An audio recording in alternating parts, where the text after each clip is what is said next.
అత్యాధునిక labs, international collaborations, advanced placements.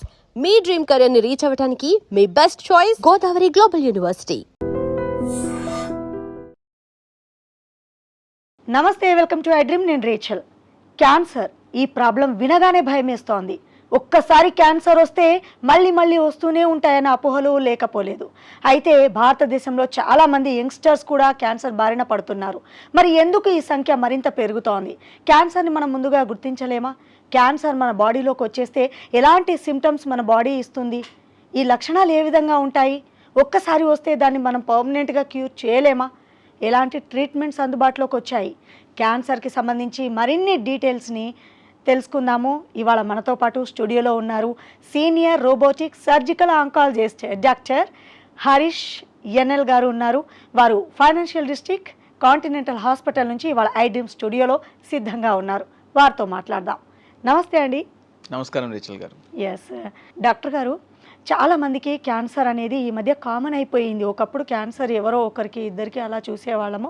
But ఏజ్తో సంబంధం లేదు, చాలామందిలో క్యాన్సర్ లక్షణాలు కనిపిస్తున్నాయి. మేజర్ డౌట్ ఏంటంటే అసలు ఈ క్యాన్సర్ వస్తుంది అని ముందుగా తెలియాలంటే మన బాడీ ఏదో ఒక సిమ్టమ్ ఇస్తుంది కదండి. ఎందుకు వస్తుంది అసలు క్యాన్సర్? చాలా మంచి ప్రశ్న అండి. ఇటీవల కాలంలో మీరు అన్నట్టు క్యాన్సర్ చాలా ఎక్కువగా చూస్తున్నాం. ఇదివరకు ఇన్ఫెక్షన్స్ ఎక్కువగా చూసేవాళ్ళం, కానీ ఇటీవల కాలంలో క్యాన్సర్ చాలా చాలా ఎక్కువగా వస్తున్నాయి. మరి ఈ క్యాన్సర్ అర్లీగా కనుగొనడానికి తెలుసుకోవాల్సిన లక్షణాలు ఏంటి అని ఒక చిన్న చిట్కా చెప్తాను. దీన్ని నిమోనిక్ కాషన్ అంటాం. కాషన్ అంటే ఏంటంటే C for change in bowel or bladder habits. అంటే ఒకరికి మోషన్ రోజుకి 3 సార్లు రావచ్చు, లేకపోతే వారంలో 3 సార్లు రావచ్చు. ఇలా ఉన్నవారికి సడన్గా రీసెంట్గా మోషన్ చాలా ఎక్కువగా రావడం, అందులో బ్లీడింగ్ కనిపించడం, లేకపోతే బ్లాడర్ హ్యాబిట్స్ అంటే యూరిన్ చాలా ఫ్రీక్వెన్సీ పెరగడం, లేకపోతే యూరిన్లో బ్లీడింగ్ కనిపించడం, ఇలాంటి లక్షణాలు వచ్చినప్పుడు అది క్యాన్సర్ లక్షణం కావచ్చు. అలాగే a sore that does not heal అంటే శరీరంలో ఎక్కడన్నా పుండుగా కనిపించడం, ఈ పుండు దీర్ఘకాలంగా మానకపోవడం. నోటి పుండు సామాన్యంగా వేడి కాలంలో అందరికీ కనిపిస్తూ ఉంటుంది, ఒక వారం 2 వారాల్లో తగ్గిపోతూ ఉంటుంది, ఇది వైటమిన్ డెఫిషియన్సీ వల్ల అవ్వచ్చు. కానీ నోటి పుండు దీర్ఘకాలంగా ఉండడం, 3-4 వారాలైనా తగ్గకపోవడం, చర్మంలో ఇంకెక్కడన్నా ఇలా పుండ్లుగా ఉండి అది మానకపోతే అది క్యాన్సర్ లక్షణం కావచ్చు. అలాగే అన్యూజువల్ బ్లీడింగ్ ఆర్ డిశ్చార్జ్. మహిళలకి నెలసరి పీరియడ్స్ మంత్లీ ఒకసారి వస్తూ ఉంటుంది, ఒక 3 to 4 days బ్లీడింగ్ అవుతుంది, ఆగిపోతుంది. కానీ పీరియడ్స్ మధ్య టైంలో కూడా ఎక్కువగా బ్లీడింగ్ కనిపించడం, దీర్ఘకాలంగా బ్లీడింగ్ ఎక్కువ అవ్వడం, లేకపోతే ఎక్సెసివ్ వైట్ డిశ్చార్జ్ కనిపించడం, ఇది కూడా క్యాన్సర్ లక్షణం కావచ్చు. అలాగే thickening anywhere in the body or in the breast అంటే శరీరంలో ఎక్కడన్నా గడ్డలుగా కనిపించడం చాలా సర్వసాధారణమైన లక్షణం. బ్రెస్ట్లో పెయిన్లెస్ లంప్స్ అంటే నొప్పి లేని గడ్డలు రొమ్ముల్లో తగలడం బ్రెస్ట్ క్యాన్సర్ లక్షణం అండి. ఇది కాకుండా ఇండైజెషన్ అంటాం, అంటే ఫుడ్ తీసుకోవడానికి ఇబ్బంది అవ్వడం, మింగేటప్పుడు చాలా ఇబ్బంది అవ్వడం, లేకపోతే దీర్ఘకాలంగా అసిడిటీ ఉండడం, ఇది కూడా క్యాన్సర్ లక్షణం కావచ్చు. అలాగే ఆబ్వియస్ చేంజ్ ఇన్ మోల్ అంటాం, అంటే పుట్టుమచ్చలు చాలామందికి ఉంటాయి, కానీ సడన్గా అది సైజ్ పెరగడం, వాటి బార్డర్స్ చాలా ఏసిమెట్రిక్గా మారడం, బార్డర్స్ చాలా ఇర్రెగ్యులర్గా ఉండడం, దానిలో చిన్న చిన్న పుండ్లుగా మారడం, అల్సర్స్ లాగా రావడం, దాని నుంచి ఏమైనా డిశ్చార్జ్ రావడం, ఇది కూడా క్యాన్సర్ లక్షణం కావచ్చు. స్పెసిఫికలీ మెలనోమా అంటాం.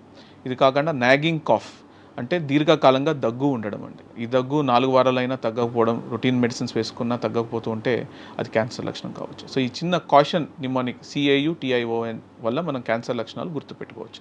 ఇలాంటివి ఉంటే ఖచ్చితంగా మీ డాక్టర్ గారిని సంప్రదించండి. ఎంత డీటెయిల్డ్గా చెప్పారంటే మీరు చెప్పే ఆ మైన్యూట్ థింగ్స్ వల్ల కూడా క్యాన్సర్ వస్తుందా అనే డౌట్ వింటుంటే నాకు భయమేస్తోంది. చిన్న చిన్నవి అనుకుంటాం మనం రెగ్యులర్ డైలీ యాక్టివిటీలో భాగంగా. ఏముంది, మోషన్లు బ్లడ్ వస్తుంది, లేదంటే పుట్టుమచ్చలే కదా, ఇలా రకరకాల వైట్ డిశ్చార్జే కదా, ఇలా చిన్న చిన్న ప్రాబ్లమ్సే ఎక్కడికి దారి తీస్తున్నాయో ఆలోచించండి. వ్యూవర్స్, ఇలాంటి లక్షణాలు ఏ ఒక్కటి కనిపించినా మీకు మీరు సెల్ఫ్ డెసిషన్ తీసుకోవద్దు, డాక్టర్ని తప్పనిసరిగా సంప్రదించాలి, దానికి సంబంధించిన టెస్టులు చేసుకోవాలి. ఇక టెస్టుల విషయానికి వద్దాము. ఎలాంటి టెస్టుల ద్వారా దీన్ని డయాగ్నోస్ చేస్తారు?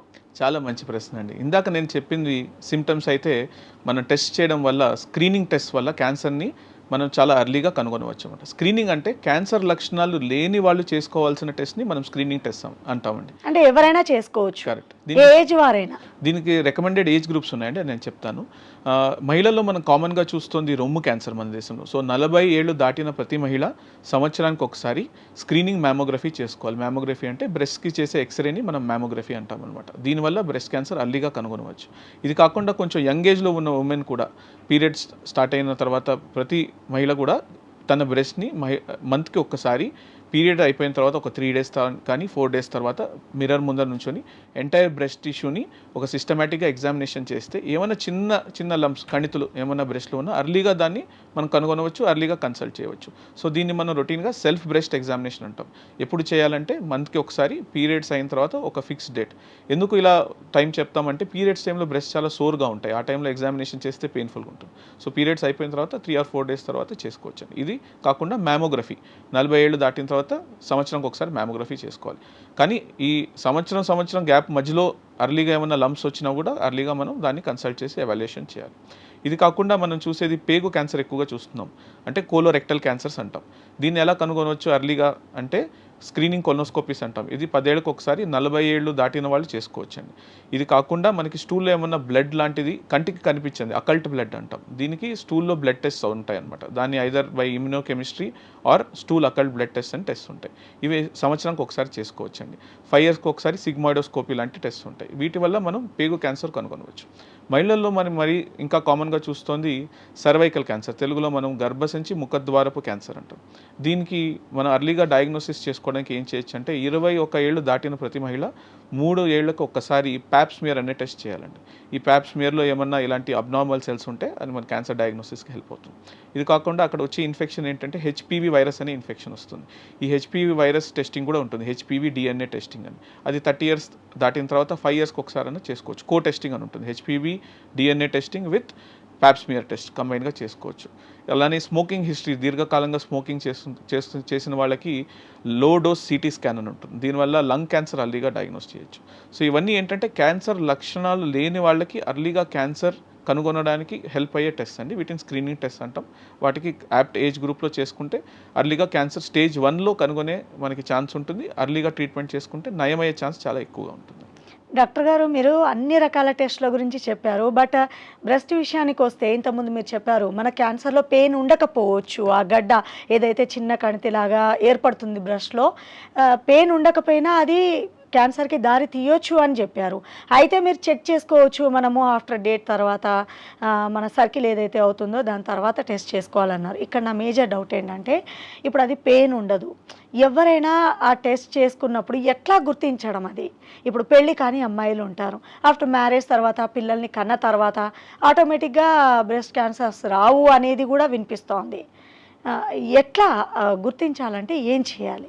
రైట్, చాలా మంచి ప్రశ్న అడిగారండి. ఇప్పుడు pain is not a sign of cancer మనం గుర్తుపెట్టుకోవాల్సింది. ఎందుకంటే పెయిన్ లేదు కాబట్టి చాలామంది లేట్గా కన్సల్టేషన్ చేస్తుంటారు. దానివల్ల పెయిన్ ఉంటే అర్లీగా వస్తారు, నొప్పి ఉంది కాబట్టి, ఇబ్బంది కాబట్టి. సో మనం గుర్తుపెట్టుకోవాల్సింది పెయిన్లెస్ బ్రెస్ట్ లంప్స్, నొప్పి లేకుండా రొమ్ములో గడ్డలు ఉండేవి క్యాన్సర్ అయ్యే ఛాన్స్ కొంచెం ఎక్కువ. సో కన్సల్ట్ చేసినప్పుడు మనం దీన్ని ఎలా నిర్ధారిస్తాము అంటే మనం ఇమేజింగ్ టెస్ట్ చేస్తాం, like mammography, ultrasound, Sono mammography అంటాం. దాని తర్వాత అందులోంచి కొన్ని సెల్స్ తీసి మనం ల్యాబొరేటరీలో టెస్ట్ చేస్తాం, దీన్ని బయాప్సీ అంటాం. బయాప్సీ చేయడం వల్ల ఇది సాధారణ గడ్డ, క్యాన్సర్ గడ్డ అని దాన్ని ఐడెంటిఫై చేసే ఛాన్స్ ఉంటుందండి. So by doing clinical examination and by doing biopsy and we can evaluate whether it is a normal tumour or అది క్యాన్సరస్ ట్యూమర్ అని మనం నిర్ధారించాం. సో పెయిన్ ఉండాల్సిన అవసరం లేదండి, pain is not a sign of cancer.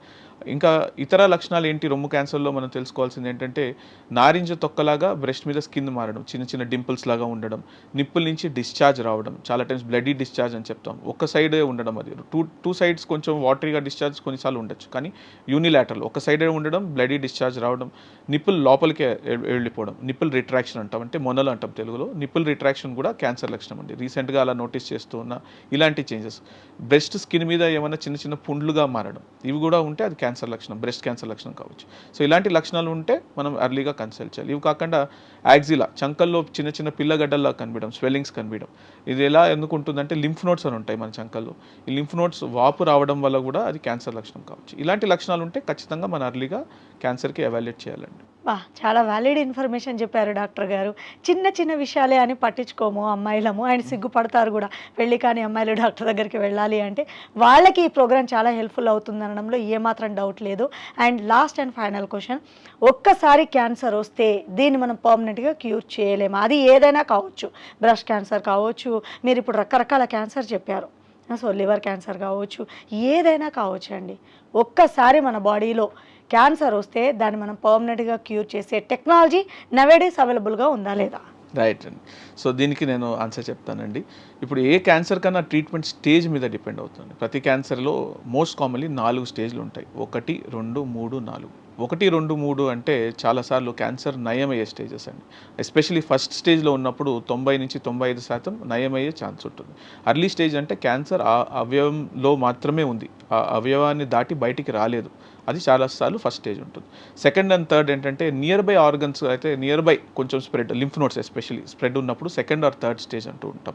ఇక్కడ కూడా cancer మనకి క్యూర్ అయ్యే ఛాన్స్ ఉంటుంది, కానీ 1వ స్టేజ్ కన్నా చాలా తక్కువ. సెకండ్ స్టేజ్లో ఒక 60-80%, థర్డ్ స్టేజ్లో ఒక 40-60% క్యూర్ అయ్యే ఛాన్స్ ఉంటుందండి. బట్ మనకి క్యాన్సర్ స్టేజ్ కొంచెం పెరిగింది, 4వ స్టేజ్ అంటే ఫర్ ఎగ్జాంపుల్ మనం బ్రెస్ట్ క్యాన్సర్ గురించి మాట్లాడుతున్నాం. రొమ్ము నుంచి లివర్కి కానీ, లంగ్స్కి కానీ, బ్రెయిన్కి కానీ, బోన్స్కి కానీ ఇంకెక్కడైనా స్ప్రెడ్ అయినప్పుడు, అంటే క్యాన్సర్ శరీరంలో పాకిపోయినప్పుడు క్యాన్సర్ క్యూర్ అయ్యే ఛాన్స్ చాలా తక్కువ. ఆ టైంలో మన ఇంటెంట్ ఆఫ్ ట్రీట్మెంట్ ఏముంటుందంటే పాలియేటివ్ ట్రీట్మెంట్ అంటాం. అంతే, క్యాన్సర్ జబ్బు నుంచి ఎక్కువ ఇబ్బంది పడకుండా, మరీ ఫాస్ట్గా స్ప్రెడ్ అవ్వకుండా మనం ట్రీట్మెంట్ చేస్తూ ఉంటాం. కొంతమంది ఎక్సెప్షనల్గా రెస్పాండ్ అవుతారు కీమో మెడిసిన్స్కి అలాంటివి ఇచ్చినప్పుడు, but the intent main is palliative in stage 4. మరి రీసెంట్గా మనకి ఆధునికంగా ట్రీట్మెంట్ అడ్వాన్సెస్ వచ్చాయండి. ఇదివరకు ఒక 25 ఏళ్ళు 30 ఇయర్స్ క్రితం మన క్యాన్సర్ ట్రీట్మెంట్ వేరు, ఇప్పుడు వేరు. Everyday it is changing. So we call it precision oncology అంటాం. ప్రెసిషన్ అంటే ఏంటి అంటే, ఇప్పుడు ఆ క్యాన్సర్ సెల్లో ఒక జెనెటిక్ లెవెల్లో ఏ మ్యూటేషన్స్ వస్తున్నాయి, ఆ మ్యూటేషన్స్కి మనం స్పెసిఫిక్గా దానికి మెడిసిన్స్ ఇవ్వచ్చు. దీన్ని మనం టార్గెటెడ్ థెరపీ అంటాం. ఇది కూడా ఒక రీసెంట్ అడ్వాన్స్. సెకండ్ ఇలా రీసెంట్ అడ్వాన్స్ ఏంటి అంటే ఇమ్యూనోథెరపీ. మన శరీరంలో ఉన్న ఇమ్యూనిటీని మనం క్యాన్సర్ సెల్స్ని అటాక్ చేయించడం, దాన్ని ఇమ్యూనోథెరపీ అంటాం. వీటికి వచ్చిన ఇంజెక్షన్స్ వచ్చాయి, రీసెంట్గా చాలా కామన్గా వాడుతున్నాం. అడ్వాన్స్ స్టేజెస్లో కూడా కొంతమంది చాలా ఉంది డాక్టర్ గారు సక్సెస్ రేట్ బెటర్, చాలా రెస్పాన్స్ వస్తుందండి. ఇది కాకుండా సర్జరీ పరంగా నేను ఒక క్యాన్సర్ రోబోటిక్ సర్జన్ని. సో ట్రెడిషనల్గా మనం ఒక అబ్డామిన్లో ఒక సర్జరీ చేయడానికి ఒక 15-20 సెంటీమీటర్స్ కోత పెట్టాల్సి వచ్చిందండి. ఓపెన్ సర్జరీ అనేవాళ్ళం దాన్ని. సో దానికి పోస్ట్ ఆపరేటివ్ పీరియడ్లో పెయిన్ చాలా ఎక్కువగా ఉండడం, రికవరీ టైం ఎక్కువగా ఉండడం ఉండేది.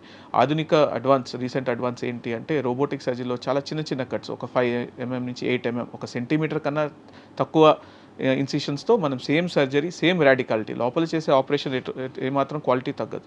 సేమ్ సర్జరీని మనం తక్కువ పెయిన్గా early post operative recovery, early discharge చేసుకోవచ్చు. It's improving the precision with conserving the radicality of the surgery.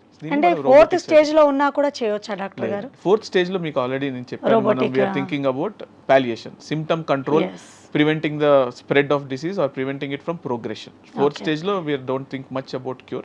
రేర్గా కొంతమందికి ఒక లిమిటెడ్గా ఒక్కొక్క ఆర్గన్కి స్ప్రెడ్ ఉంది అన్నప్పుడు మనం స్టిల్ క్యూరేటివ్ ట్రీట్మెంట్ ఇస్తూ ఉంటాము. బట్ 4th స్టేజ్లో ఇట్స్ మోర్ అబౌట్ పాలియేషన్. డాక్టర్ గారు, ఇది సిల్లీ క్వశ్చన్ అనుకోండి, లేదంటే సీరియస్ క్వశ్చన్ అనుకోండి, అంటే చాలా మందిలో ఉన్న డౌట్ నేను అడుగుతున్నాను. ఇప్పుడు 4th స్టేజ్లో క్యాన్సర్ వచ్చేసింది, సో చాలా మందిలో చూస్తున్నాము, వాళ్ళు బతికే ఛాన్సెస్ చాలా తక్కువ అంటారు. ఎవరైనా కావచ్చు, ఆడ మగ ఎవరైనా కావచ్చు, బతికితే వాళ్ళకు మినిమం ఒక లైఫ్ టైం ఎంత ఉంటుంది డాక్టర్ గారు? సో ఇది ఏ క్యాన్సర్, ఏ జబ్బు ఎక్కడ ఉంది దాని మీద డిపెండ్ అవుతుందండి. మన క్యాన్సర్ వేరే వేరే ఆర్గన్స్కి రావచ్చు.